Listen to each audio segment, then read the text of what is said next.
When it was the 22nd night, she said, "It hath reached me, O auspicious king, that when the Jinnee narrated to the Jinniyah how the king had caused the wedding contract to be drawn up between the hunchbacked groom and the lovely young lady who was heartbroken for sorrow, and how she was the fairest of created things, and even more beautiful than this youth, the Jinniyah cried at him, 'Thou liest! This youth is handsomer than any one of his day.' The Ifrit gave her the lie again, adding, 'By Allah, O my sister, the damsel I speak of is fairer than this, yet none but he deserveth her, for they resemble each other like brother and sister, or at least cousins, and well away how she is wasted upon that hunchback.' Then said she, 'O my brother, let us get under him, and lift him up, and carry him to Cairo, that we may compare him with the damsel of whom thou speakest, and so determine whether of the twain is the fairer.' 'To hear is to obey,' replied he. 'Thou speakest to the point. Nor is there a righter recking than the midst of thine, and I myself will carry him.' So he raised him from the ground and flew with him like a bird soaring in upper air, the Ifritah keeping close by his side at equal speed, till he alighted with him in the city of Cairo, and set him down on a stone bench and woke him up. He aroused himself, and finding that he was no longer at his father's tomb in Bassora city, he looked right and left, and saw that he was in a strange place, and he would have cried out, but the Ifrit gave him a cuff which persuaded him to keep silence. Then he brought him rich raiment, and clothed him therein, and giving him a lighted flambeau, said, 'Know that I have brought thee hither, meaning to do thee a good turn for the love of Allah. So take this torch, and mingle with the people at the hammam door, and walk on with them without stopping till thou reach the house of the wedding festival. Then go boldly forward and enter the great saloon, and fear none. But take thy stand at the right hand of the hunchback bridegroom, and, as often as any of the nurses and tirewomen and singing girls come up to thee, put thy hand into thy pocket, which thou wilt find filled with gold. Take it out, and throw it to them, and spare not, for as often as thou thrustest fingers in pouch, thou shalt find it full of coin. Give largesse by handsful, and fear nothing, but set thy trust upon him who created thee, for this is not by thine own strength, but by that of Allah Almighty, that his decrees may take effect upon his creatures.'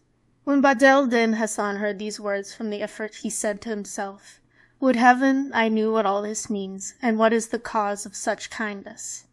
However, he mingled with the people, and, lighting his flambeau, moved on with the bridal procession till he came to the bath, where he found the hunchback already on horseback. Then he pushed his way in among the crowd, a veritable beauty of a man in the finest apparel, wearing tarbush and turban, and a long-sleeved robe purfled with gold, and as often as the singing women stopped for the people to give them largesse, he thrust his hand into his pocket, and finding it full of gold, took out a handful and threw it on the tambourine till he had filled it with gold pieces for the music girls and the tirewomen. The singers were amazed by his bounty, and the people marveled at his beauty and loveliness and the splendor of his dress.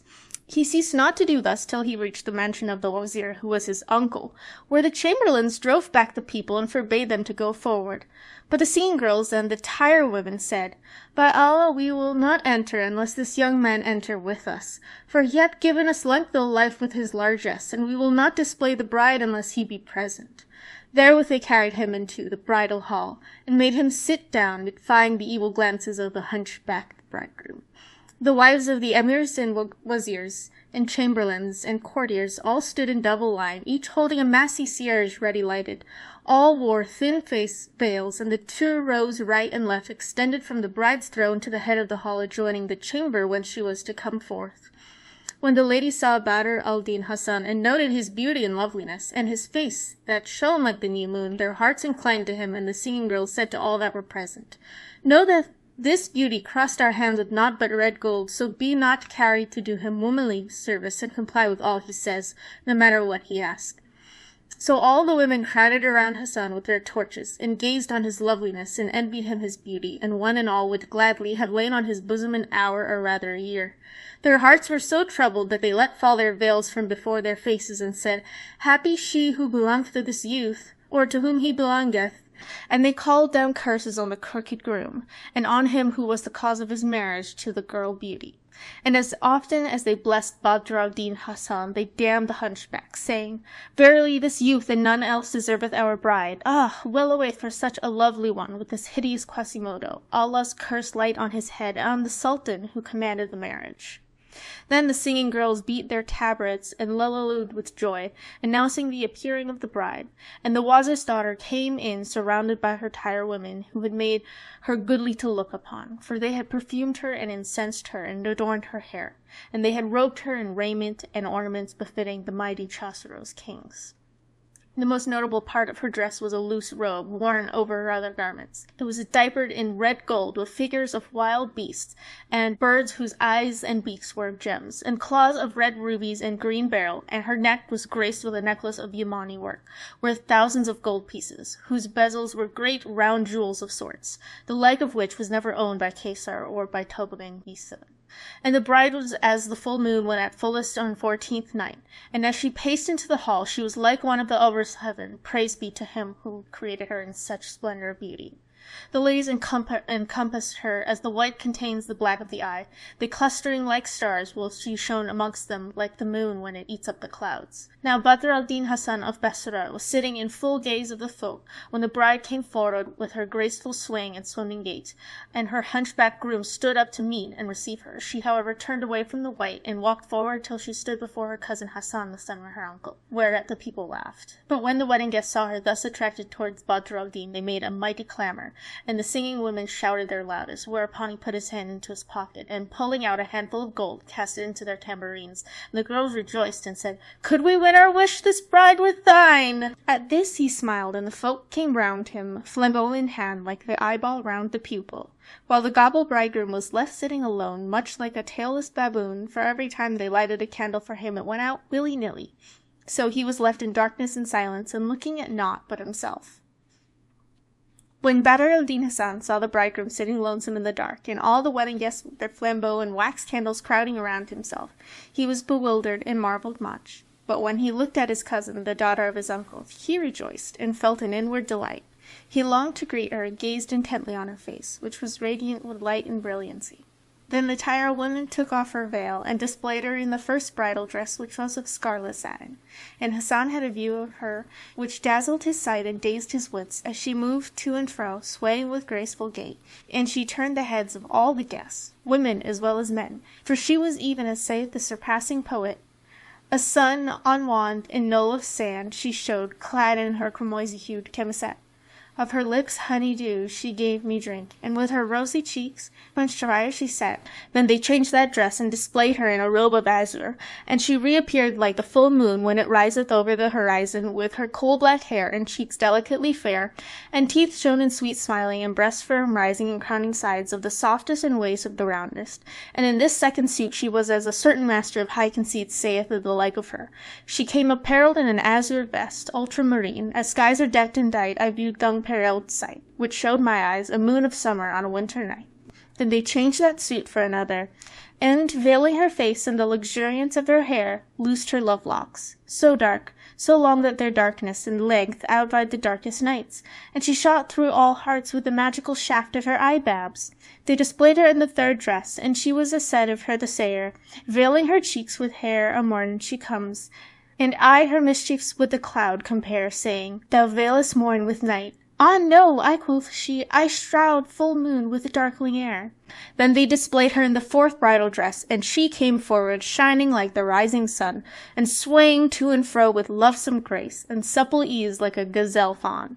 And she clave all hearts with the arrows of her eyelashes, even as saith one who described a charmer like her, sims the sun of beauty she to sight appears, and lovely coy she mocks all loveliness. And when he fronts her favour and her smile, Amorn, the son of day, in clouds and must dress. Then she came forth in the fifth dress, a very light of loveliness, like a wand of waving willow, or a gazelle of the thirsty wold. Those locks which stung like scorpions along her cheeks were bent, and her neck was bowed in blandishment, and her hips quivered as she went. As saith one of the poets describing her in verse, she comes like fullest moon on happy night, taper of waist, with shape of magic might. She hath an eye whose glances quell mankind, and ruby on her cheeks reflects his light, and veils her hips the blackness of her hair. Beware of curls that bite with viper bite. Her sides are silken soft, the while the heart, mere rock behind that surface, lurks from sight. From the fringed curtains of her eyne she shoots. Shafts which at farthest range unmark a light, when round her neck or waist I throw my arms, her breasts repel me with their ardent height. Ah, how her beauty all excels! Ah, how that shaped dress transcends the graceful waving bough! Then they adorned her with the sixth tulata, a dress which was green. And now she shamed in her slender straightness the nut-brown spear. Her radiant face dimmed the brightest beams of full moon, and she outdid the bending branches in gentle movement and flexile grace. Her loveliness exalted the beauties of earth's four quarters, and she broke men's hearts by the significance of her semblance, for she was even as saith one of the poets in these lines, a damsel 'twas the tyrer's art had decked with snares and sleight. And robed in rays as though the sun from her had borrowed light, she came before us wondrous clad in chemizit of green, as veiled by its leafy screen pomegranate hides from sight. And when he said, "How callest thou the manner of thy dress?" she answered us in pleasant way with double meaning dight, "We call this garment creve coeur, and rightly is it hight, for many a heart with this we broke and conquered many a sprite." Then they displayed her in the seventh dress, coloured between safflower and saffron, even as one of the poets saith, "In vest of saffron, pale and safflower red, must sandaled ambergris, she came to front." "Rise," cried her youth, "go forth and show thyself." "Sit," said her hips, "we cannot bear the brunt." And when I craved about, her beauty said, "Do, do," and said her pretty shame, "Don't, don't." Thus they displayed the bride in all her 7 toilettes before Hassan al-Basri, wholly neglecting the gobbo who sat moping alone. And when she opened her eyes, she said, "O Allah, make this man my goodman and deliver me from the evil of this hunchbacked groom." As soon as they had made an end of this part of the ceremony, they dismissed the wedding guests, who went forth, women, children, and all, and none remained save Hassan and the hunchback, whilst the tire-women led the bride into an inner room to change her garb and gear and get her ready for the bridegroom. Thereupon Quasimodo came up to Badr al-Din Hasan and said, "O my lord, thou hast cheered us this night with thy good company and overwhelmed us with thy kindness and courtesy. But now why not get thee up and go?" "Basimala," he answered, "in Allah's name so be it." And rising he went forth by the door, where the Ifrit met him and said, "Stay in thy stead, O Badr al-Din, and when the hunchback goes out to the closet of ease, go in without losing time, and seat thyself in the alcove, and when the bride comes say to her, 'Tis I am thy husband, for the king devised this trick only fearing for thee the evil eye. And he whom thou sawest is but a Saisri, a groom, one of our stablemen. Then walk boldly up to her and unveil her face, for jealousy hath taken us of this matter." While Hassan was still talking with the Ifrit, behold, the groom fared forth from the hall, and entering the closet of ease, sat down on the stool. Hardly had he done this when the Ifrit came out of the tank, wherein the water was in semblance of a mouse, and squeaked out, "Zeke," quoth the hunchback, "what ails thee?" And the mouse grew and grew, till it became a coal-black cat, and caterhauled, "Meow! Meow!" Then it grew still more and more, till it became a dog, and barked out, "Oh! Oh!" When the bridegroom saw this, he was frightened, and exclaimed, "Out with thee, O unlucky one!" But the dog grew and swelled, till it became an ass-colt, that brayed and snorted in his face, "Howk! Howk!" Whereupon the hunchback quaked and cried, "Come to my aid, O people of the house!" But behold, the ass-colt grew and became big as a buffalo, and walled the way before him, and spake with the voice of the sons of Adam, saying, "Woe to thee, O thou bunchback, thou stinkard, O thou filthiest of grooms!" Hearing this, the groom was seized with a colic, and he sat down on the jakes in his clothes, with teeth chattering and knocking together. Quoth the Ifrit, "Is the world so strait to thee thou findest none to marry save my lady-love?" But as he was silent, the Ifrit continued, "Answer me, or I will do thee dwell in the dust." "By Allah," replied the gobbo, "O king of the buffaloes, this is no fault of mine, for they forced me to wed her, and verily I would not that she had a lover amongst the buffaloes, but now I repent, first before Allah and then before thee." Said the Ifrit to him, "I swear to thee that if thou fare forth from this place, or thou utter a word before sunrise, I assuredly will wring thy neck. When the sun rises, wend thy went, and never more return to this house." So saying, the Ifrit took up the gobbo bridegroom, and set him head downwards and feet upwards in the slit of the privy, and said to him, I will leave thee here, but I shall be on the lookout for thee till sunrise, and if thou stir before then, I will seize thee by the feet and dash out thy brains against the wall, so look out for thy life. Thus far concerning the hunchback. But as regard Badr al-Din Hasan of Bassorah, he left the gobbo and the Ifrit jangling and wrangling, and, going into the house, sat him down in the very middle of the alcove. And behold, in came the bride attended by an old woman who stood at the door and said, O father of uprightness, arise and take what God giveth thee.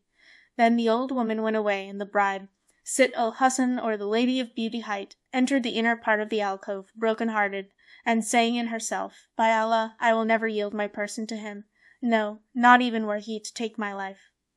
But as she came to the further end, she saw Badr al-Din Hasan, and she said, Dearling, art thou still sitting here? By Allah, I was wishing that thou wert my bridegroom, or at least that thou and the hunchbacked horse-groom were partners in me. He replied, O beautiful lady, how should the Sais have access to thee, and how should he share in thee with me?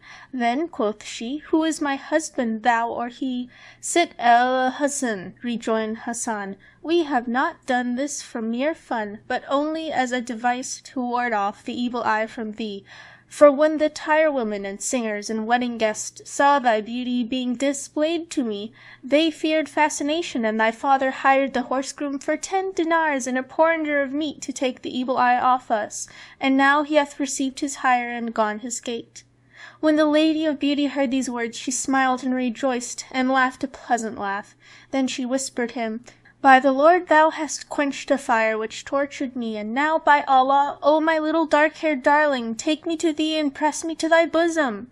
Then she began singing, By Allah, set thy foot upon my soul, since long, long years for this alone I long, and whisper tale of love in ear of me, to me 'tis sweeter than the sweetest song.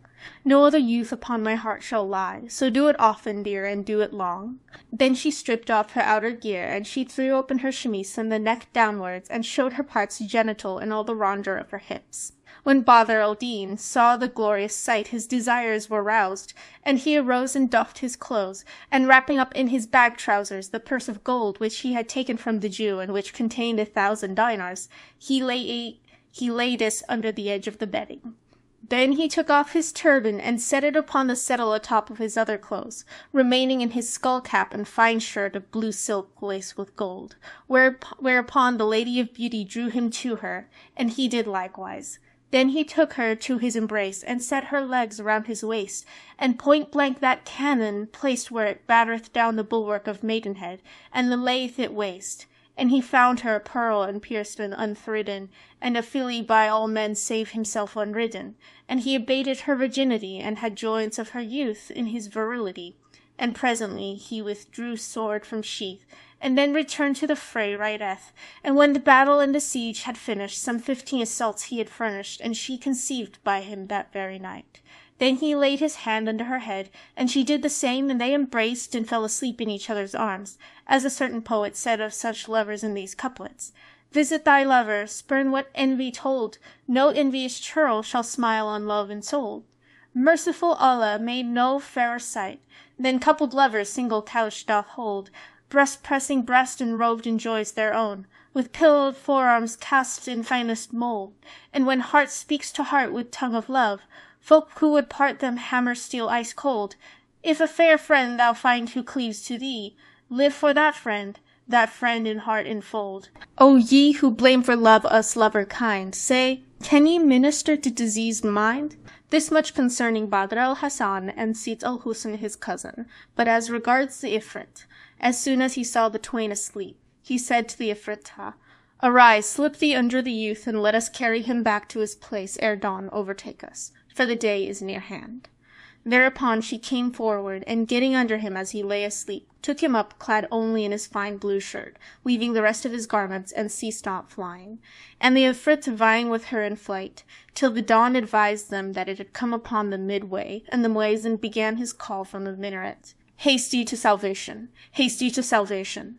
Then Allah suffered his angelic host to shoot down the Ifrit with a shooting star, so he was consumed. But the Ifritah escaped, and she descended with Badr al-Din at the place where the Ifrit was burnt, and did not carry him back to Bassorah, fearing lest he come to harm.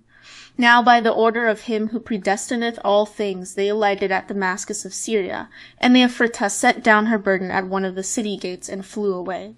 When day arose, and the doors were opened, folks who came forth saw a handsome youth, with no other raiment but his blue shirt of gold-embroidered silk and skull-cap, lying upon the ground drowned in sleep, after the hard labor of the night, which had not suffered him to take his rest.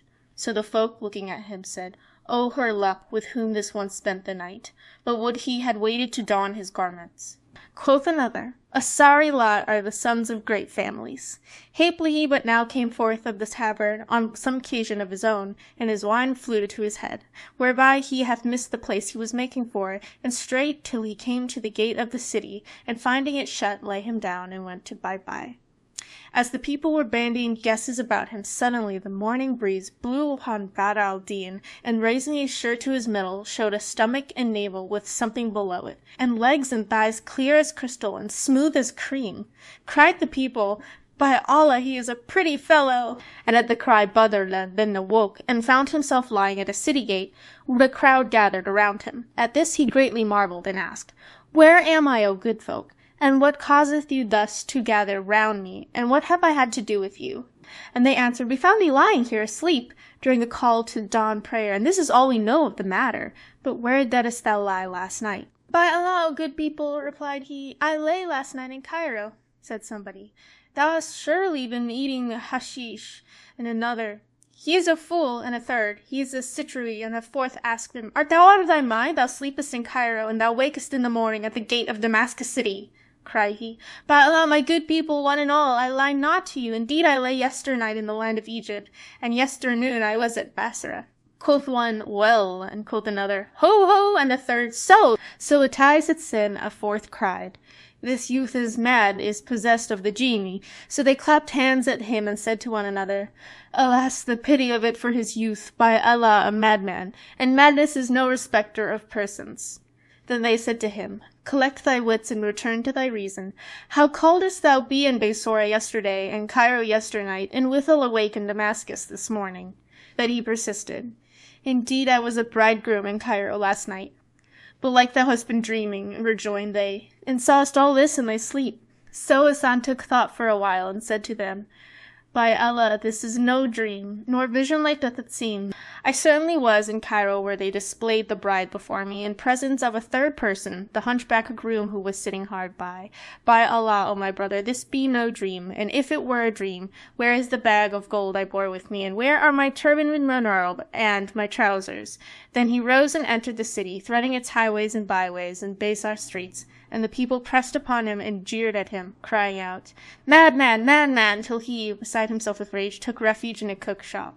Now the cook had been a trifle too clever, that is, a rogue and thief, but Allah had made him repent, and turn from his evil ways, and open a cook shop, and all the people of Damascus stood in fear of his boldness and his mischief. So when the crowd saw the youth enter his shop, they dispersed being afraid of him, and went their ways.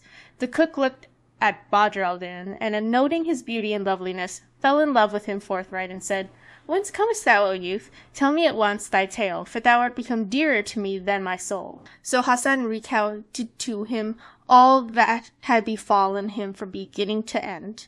But in repetition there is no fruition.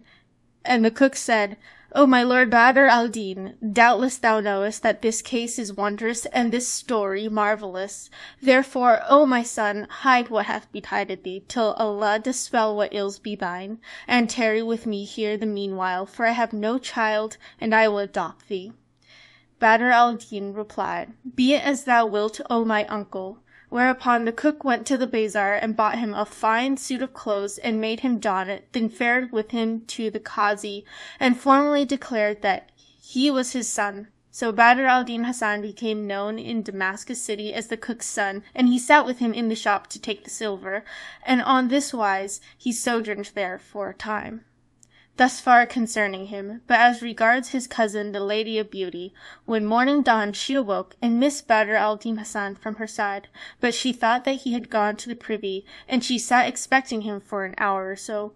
when behold, entered her father Shams al-Din Mohammed, Wazir of Egypt. Now he was disconsolate by reason of what had befallen him through the Sultan, who had entreated him harshly, and had married his daughter by force to the lowest of his menials, and he to a lump of a grim bunch backed withal, and he said to himself, I will slay this daughter of mine, if of her own free will she have yielded her person to this accursed quarrel. So he came to the door of the bride's private chamber, and said, Oh, Sitt al-Husn. She answered him, Here am I, O my lord, and came out unsteady of gait after the pains and pleasures of the night.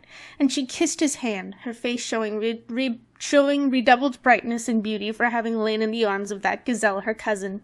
When her father the wazir saw her in such case, he asked her, O thou accursed, art thou rejoicing because of this horse-groom?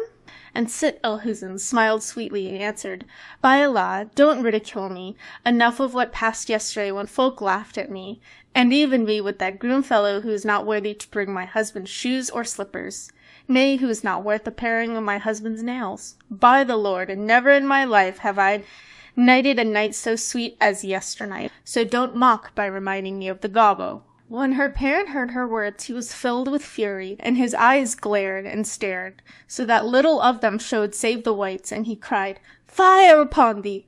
What words are these? 'Twas the hunchbacked horse-groom who passed the night with thee. Allah upon thee, replied the Lady of Beauty, do not worry me about the gobbo, Allah damn his father, and leave jesting with me, for this groom was only hired for 10 dinars and a porringer of meat, and he took his wage and went his way.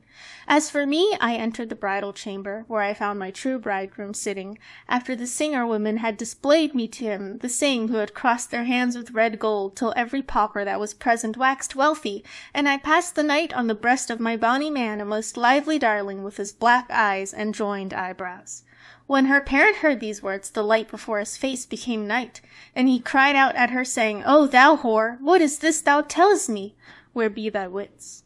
O my father, she rejoined, thou breakest my heart. Enough for thee that thou hast been so hard upon me. It's indeed my husband who took my virginity is but just now gone to the draught-house, and I feel that I have conceived by him. The wazir arose in much marvel, and entered the privy, where he found the hunchback groom with his head in the hole and his heels in the air. At this sight he was confounded, and said, This is none other than he, the rascal hunchback. So he called to him, Ho, hunchback! The gobbo grunted out, Tagum, Tagum, thinking it was the Ifrit spoke to him. So the wazir shouted at him and said, Speak out, or I'll strike off thy pate with this sword. Then quoth the hunchback, By Allah, O Shaykh of the Ifrits, ever since thou settest me in this place, I have not lifted my head, so Allah upon thee, take pity, and entreat me kindly.